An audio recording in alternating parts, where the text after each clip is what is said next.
নমস্কার, এসবি নিউজে স্বাগত। চলে যাব আজকের দিনের একটি গুরুত্বপূর্ণ সংবাদে। আরজি করে তরুণী চিকিৎসকের ধর্ষণ ও হত্যা মামলার 1 বছর পেরিয়ে গেলেও অধিকাংশ অভিযুক্ত অধরা। সিজিও কমপ্লেক্সে অভয়া মঞ্চের প্রতীকী তালা বিক্ষোভ।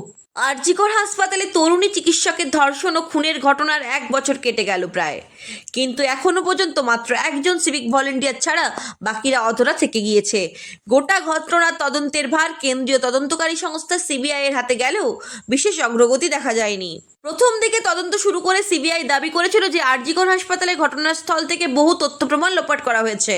তদন্তে উঠে এসেছিল একাধিক চিকিৎসকের নামও, কিন্তু দীর্ঘ তদন্তের পরেও অভিযুক্তদের বিরুদ্ধেও যথেষ্ট প্রমাণ দিতে ব্যর্থ হয় সিবিআই অফিসাররা। এই দীর্ঘ সূত্রিতা এবং তদন্তের গাফিলতির প্রতিবাদ জানিয়ে পথে নামলো অভয়া মঞ্চ। শুক্রবার বিকেলে সল্টলেকের ইন্দিরা ভবন সংলগ্ন রাস্তায় এক বিক্ষোভ মিছিলের আয়োজন করে তারা। হাতে ঝাঁটা, প্রতীকী তালা ও চাবি নিয়ে মিছিল শুরু করেন অভয়া মঞ্চের প্রতিনিধিরা। মিছিল গিয়ে থামে সিজিও কমপ্লেক্সের সামনে। এখানে গেটের সামনে প্রতীকী তালা ঝুলিয়ে প্রতিবাদ জানান বিক্ষোভকারীরা। পাশাপাশি হাতে থাকা ঝাঁটা ছুঁড়ে কেন্দ্রীয় সংস্থার নিষ্ক্রিয়তার বিরুদ্ধে রাগ প্রকাশ করেন তারা। তাদের দাবি, কেন এতদিন পরেও অভিযুক্তদের গ্রেপ্তার করা যাচ্ছে না, তারা প্রশ্ন জবাব দিতে হবে সিবিআইকে। তদন্তে স্বচ্ছতা এবং দ্রুত বিচার প্রক্রিয়া শুরু না হলে ভবিষ্যতে বৃহত্তর আন্দোলনের হুঁশিয়ারি দিয়েছেন অভয়া মঞ্চের সদস্যরা।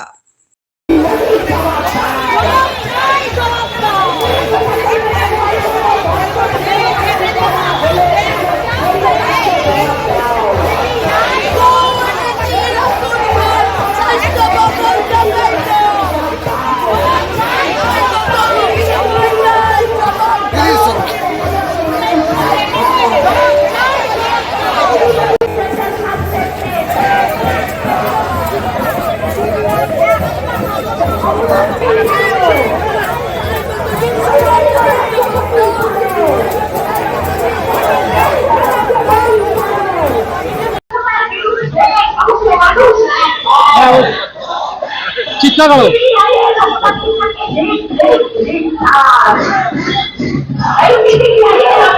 কি করছিস রে ভাই? তালা লাগিয়ে দিন।